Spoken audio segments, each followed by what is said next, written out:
So that's also a challenge. So if you struggled with that tempo, make sure to just slow it down, write out the counts. You know, you'll start to kind of get it. Just starting off slowly, okay?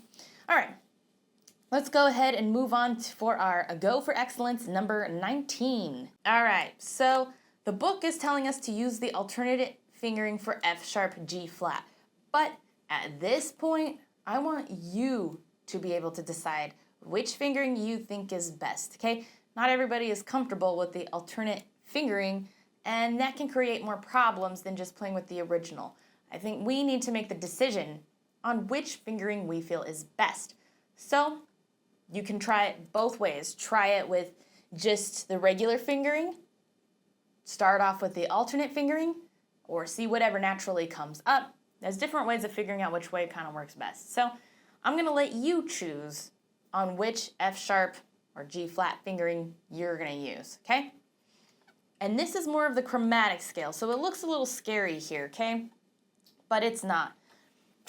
So actually, let's just take it note by note so we can comprehend what it is. So we're starting on A, and then A sharp. Think about that is. This is where our enharmonics really help. Same as B flat. Then we have B natural, C, C sharp, D, D sharp, or also known as E flat. And then E natural, F natural, F sharp, G, G sharp, and A natural. Playing it down, it's marked in flats, but it's the same exact kind of fingering. Why is it marked sharps up, and why is it marked flats down? So in the chromatic scale, going upwards is marked with sharps because sharps are known to be risen a half step, so it goes up. It only makes sense to be looking up when going up. Coming down, it's flats because flats go down a half step, so it makes sense to see things down when we're going down. And that's why on the chromatic scale, you'll see sharps going up and flats going down, okay? All right. The rhythm here is not straight eighths, so keep that in mind as well, all right? We'll go nice and slow here. Ready? 1, 2, 1, 2.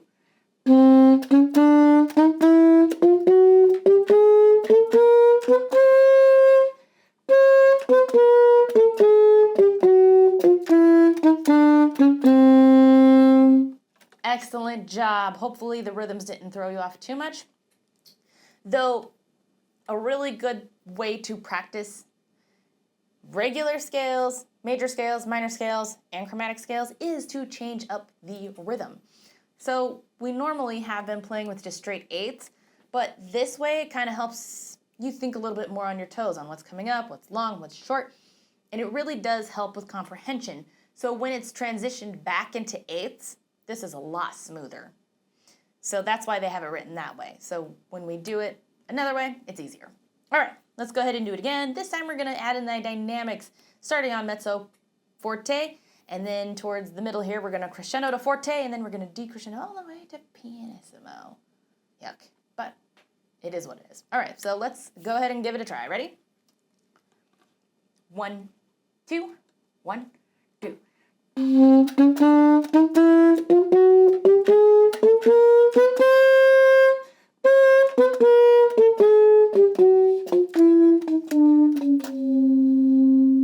All right, excellent job. Same thing, if you're struggling with the dynamics here, slow it down, figure out where's the start, right? So we're gonna start our crescendo. It's a quick crescendo too, but it's only from mezzo forte to fortissimo. I mean, there's still a good hunk of movement there, but we start from the F, end on the A. So that's where you would just practice that big crescendo.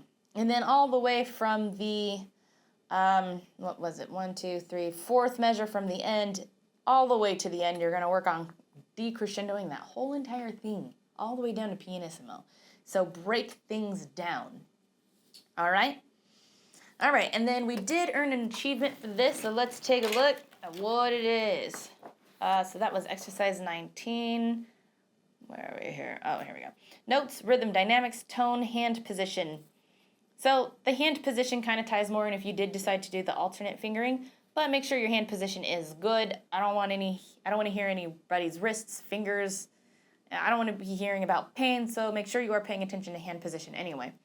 Tone, we worked more on our tones a little bit in 15 as a warm-up, but hopefully everybody's playing with good tone. Dynamics, we talked about dynamics. We talked rhythm, and notes we talked about as well. So excellent job today. All right, if you have any questions, comments, concerns, please let me know down in the comments. While you're down there, don't forget to hit like, notify, and subscribe so you don't miss any of our practices. Thanks for joining, and until next time.